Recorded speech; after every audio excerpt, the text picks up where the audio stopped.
पिता और पुत्र और पवित्र आत्मा के नाम पर। ख्रिस्त में प्यारे भाई और बहनों, मैं कुछ अध्ययन करने के बाद हमारे बाइबल धर्म ग्रंथ में ईश्वरीय आग को जानना चाहा। अपने परिश्रम से, अपने अध्ययन से थोड़ा कुछ बहुत मैंने इसके विषय में जो अध्ययन किया हूं आपके सामने रखना चाहता हूं। बाइबल में सबसे आकर्षक और विचारोत्तेजक रूपों में से एक आग का रूपक है जो प्राचीन और आधुनिक सभी संस्कृतियों में आम है और जो विभिन्न प्रकार की कल्पनाओं को जन्म देती है। हिब्रू बाइबल में आग के लिए सबसे प्रचलित शब्द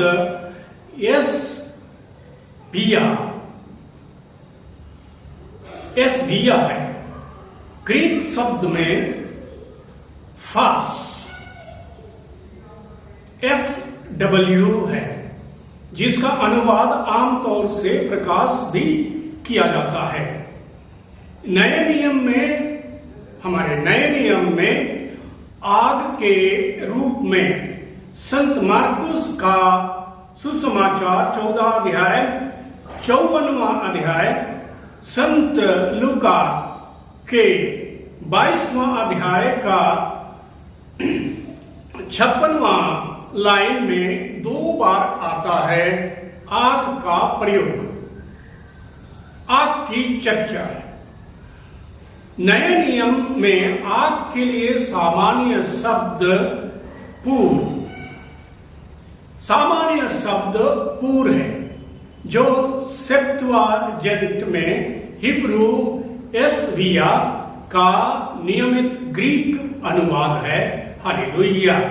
हम जाने प्राचीन इज़राइल में आम बात के रूप में बाइबल में इसके कई 100 से अधिक संदर्भों में से अधिकांश में आग का स्पष्ट रूप से शाब्दिक रूप से लिया जाता है। हालेलुया। हालांकि इसके अलंकारिक या धार्मिक प्रमाण भी असंख्य हैं, जो आमतौर पर ईश्वर के अस्तित्व या कार्य की कुछ अभिव्यक्ति से संबंधित है। हालेलुया। अग्नि अस्तित्व की थियोफनी, इस दर्शन, इस साक्षात्कार के रूप में सबसे पहले ईश्वर की उपस्थिति का संचार करती है। यह विशेष रूप से जलती हुई झाड़ी में स्पष्ट है, जहां से परमेश्वर ने मूसा से बातचीत की थी। निर्गमन ग्रंथ 3 अध्याय का 2 से 6 अनुवाक्य में स्पष्ट देखा जा सकता है। यहाँ अग्नि स्वयं ईश्वर की अभिव्यक्ति कहता है। मैं दोहराता हूं, यहाँ अग्नि स्वयं ईश्वर की अभिव्यक्ति है, क्योंकि मूसा ने ईश्वर की ओर दृष्टि लगाने से अपना मुंह फेर लिया, क्योंकि वह ईश्वर की ओर देखने से डरता था। हालेलुया।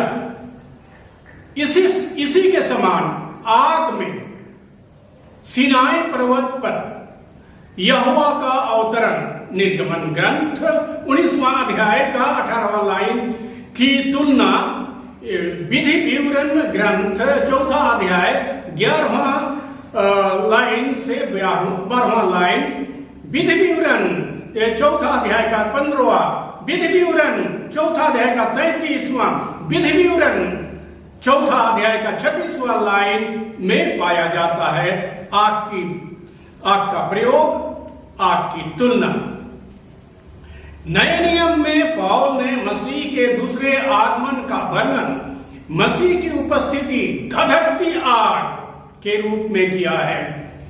दूसरा थिस्सलुनीकियों के नाम संत पौलुस का पत्र यह पहला अध्याय का 7वां लाइन हमको स्पष्ट करता है। एक ऐसी उपस्थिति जिसमें निर्णय के साथ साथ मात्र उपस्थिति भी झलकती है।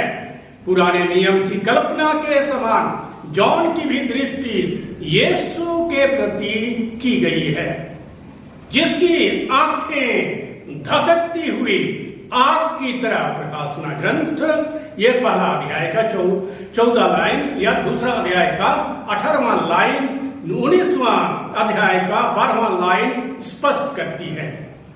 फिर से निर्णय के संदर्भ में भी है। ईश्वर की उपस्थिति को उसकी महिमा से अलग करना हमेशा संभव नहीं है। मैं दोहराता हूं, ईश्वर की उपस्थिति को उसकी महिमा से अलग करना हमेशा संभव नहीं है। वास्तव में ईश्वर की महिमा अक्सर दिव्य उपस्थिति के लिए एक आकृति होती है। हालांकि कई परिच्छेद अग्नि को ईश्वर की महिमा के पर्याय के रूप में या उससे संबंध मानकर उस पर ध्यान केंद्रित करती है। उदाहरण के लिए सिनाई में इस्राएलियों को प्रभु की महिमा भस्म करने वाली आग की तरह लगती है। निर्गमन ग्रंथ यह 24वां अध्याय 17वां लाइन या तुलना की जाती है संत लेवी का ग्रंथ 9वां अध्याय 23वां लाइन, लेवी का ग्रंथ 9वां अध्याय का 24वां लाइन, विधि विवरण 5वां अध्याय का 24वां लाइन से की जाती है। इसकी पुराने और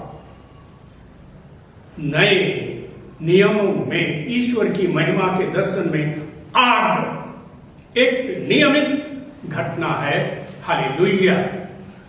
प्यारे भाइयों और बहनों, नए नियम में अग्नि की कल्पना एक विशेष उपयोग अग्नि के साथ बपतिस्मा लेने से जुड़ा हुआ है। जॉन बपतिस्ता ने भविष्यवाणी की थी कि यीशु पवित्र आत्मा और आग से बपतिस्मा देंगे। इसको देखें संत मत्ती 3 अध्याय का 11वां लाइन में, देखें संत लूकास 3 अध्याय का 16वां लाइन में। यह एक वादा जो पेंतीकोस्त के दिन पूरा हुआ। फिर ऊपरी कमरे में इकट्ठा हुए लोगों पर आग की जीभ के रूप में पड़ी, जिसके परिणाम स्वरूप से वे पवित्र आत्मा से भर गए। प्रेरित चरित्र 2 अध्याय 3-4 लाइन। यहां अग्नि ईश्वर की अभिव्यक्ति है, पवित्र आत्मा की अभिव्यक्ति है। ईश्वर के तीसरे व्यक्ति के मामले में यह एक धार्मिक अवधारणा है जो पुराने नियम में अज्ञात है। हालेलुया। क्रिया की थियोफनी, इस सुसमाचार साक्षात्कार, इस दर्शन के रूप में अग्नि कई तरीकों से काम करते हुए ईश्वर को प्रकट करती है। इनमें से सबसे शुरुआती और स्पष्ट तरीकों में से आग के खंभे में उनकी उपस्थिति है, जो इजराइल के लोगों को मिस्र से बाहर और सिनाई रेगिस्तान के माध्यम से ले गई। निर्गमन ग्रंथ का 19वां लाइन में हम अपनी इसकी के विषय में पढ़ सकते हैं। अपनी उपस्थिति की सक्रिय अभिव्यक्ति के रूप में भगवान द्वारा अग्नि के उपयोग। हालेलुया। एक और साधारण और विशेष असामान्य अवसरों पर उनके द्वारा चढ़ाए गए बलिदानों को भस्म करने के लिए स्वर्ग से आग भेजना है। इसमें सबसे पहले पुजारी के रूप में हारून के मंत्रालय का उद्घाटन किया गया है। लोगों को आशीर्वाद देने के बाद मूसा और हारून ने प्रभु की महिमा का प्रकटीकरण देखा, जिसकी एक अद्भुत अभिव्यक्ति आग थी, जो वेदी पर पहले से ही रखे गए बलिदानों को भस्म करने के लिए प्रभु की उपस्थिति से निकली। हालेलुया। लेवी अध्याय 9, 23, 24 भगवान द्वारा प्रसाद को स्वीकृति की अभिव्यक्ति के रूप में आग के अन्य उदाहरण गिदोन न्यायकर्ता 6वां अध्याय 19वां लाइन से लेकर के 24वां अध्याय और समसोन के पिता और माता न्यायकर्ताओं का ग्रंथ अध्याय 13 15 से 20 तक में देखने को मिलती है। इसको वो बलिदानों को भस्म करने के लिए आग के रूप में ईश्वर आते हैं। दोनों ही मामलों में यहोवा स्वर्गदूतों के रूप में मौजूद है जो वेदी को छूता है, जिससे बलिदानों में आग लग जाती है। हालेलुया। आग की गर्मी विनाशकारी क्षमता के कारण भी हो सकते हैं। यह अक्सर बाइबल में भगवान के क्रोध और न्याय और विनाश के प्रतीक के रूप में प्रकट होता है। हालेलुया। जो कभी कभी उस क्रोध का विस्तार होता है। भजनकार ने दैवीय अप्रसन्नता के उपमा के रूप में आग का प्रयोग किया है। जब वह प्रभु से पूछता है, तेरा क्रोध कब तक आग की तरह जलता रहेगा, जैसे भजन संहिता 89:46 में कहता है। ईसाइयाह परमेश्वर के न्याय में आने का जिक्र करते हुए उसे आग के साथ आते हुए और उसकी फटकार को आग की लपटों के साथ नीचे लाते हुए देखता है। हालेलुया। यिर्मयाह नबी का ग्रंथ कहता है, यरूशलेम के विनाश के संदर्भ में कहता है कि यहोवा ने अपना क्रोध आग की तरह भड़काया। लेवी का ग्रंथ 2 अध्याय 4 लाइन साफ साफ कहता है। एजेकियल ने उग्र क्रोध शब्द का उपयोग भगवान के फैसले के बारे में बात करने के लिए किया है, खासकर जब बाबिलोन की आश्चर्य विजय के बारे में बात करते हैं। यह वह भाषा भी है जिसके द्वारा वह अंत समय में गोग को उखाड़ फेंकने का वर्णन करता है।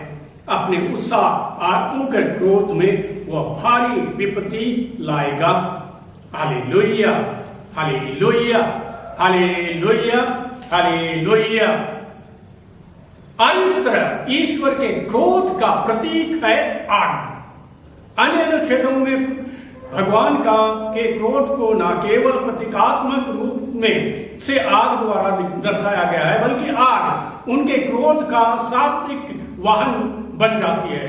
सिनाई रेगिस्तान में तबेरा में यहोवा का क्रोध भड़क उठा और प्रभु की ओर से आग लोगों के बीच में जल उठी, जैसे गिनती का ग्रंथ 11वां अध्याय का पहला लाइन कहता है। और कोरह उसके अनुयायियों के विद्रोह के परिणाम स्वरूप उनमें से कई लोग आग में जलकर नष्ट हो गए, जो कि परमेश्वर के क्रोध का अभिव्यक्ति था। गन्ना ग्रंथ 26वां अध्याय का 10वां लाइन साफ करता है। लेवी का 10वां अध्याय 2 लाइन साफ करता है, न्याय के साधन के रूप में आग का सबसे प्रभावशाली प्रदर्शन इज़राइल के एजहा के दूतों का विनाश है, जिन्होंने नबी एलिसा को पकड़ने का प्रयास किया था, लेकिन स्वर्ग से आग से मारे गए। 2 राजा पहला अध्याय 10वां लाइन, 2 राजा पहला अध्याय 12वां लाइन, 2 राजा पहला अध्याय का 4था लाइन यह संभव बताती है कि यह संभवतः बिजली का एक उदाहरण जो अन्यथा स्पष्ट रूप से दैवीय निर्णय का विनाश लाने के लिए एक साधन है। देखें निर्गमन ग्रंथ 9वां अध्याय 23-24, योग का ग्रंथ पहला अध्याय 16वां और भजन संहिता 18वां अध्याय 13 और 14।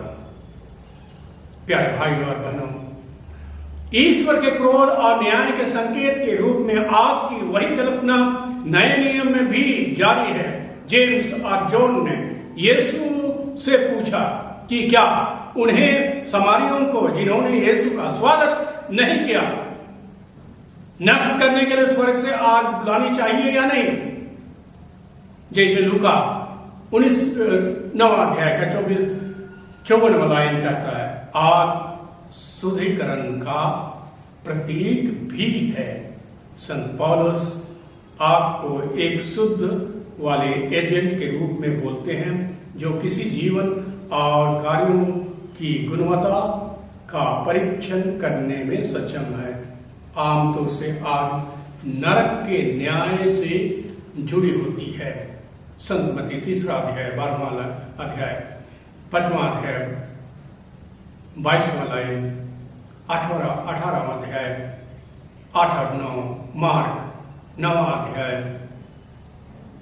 43, मार्क 9वां अध्याय 48, लूक 3 अध्याय 17 लाइन, 16वां अध्याय 24वां लाइन, जेम्स, संत पौलुस का पत्र जेम्स 3 अध्याय 7वां लाइन, यहूदा 7वां, प्रकाशना 20वां अध्याय 14-15, या नए की तैयारी में पुराने आकाश और पृथ्वी के विनाश के साथ।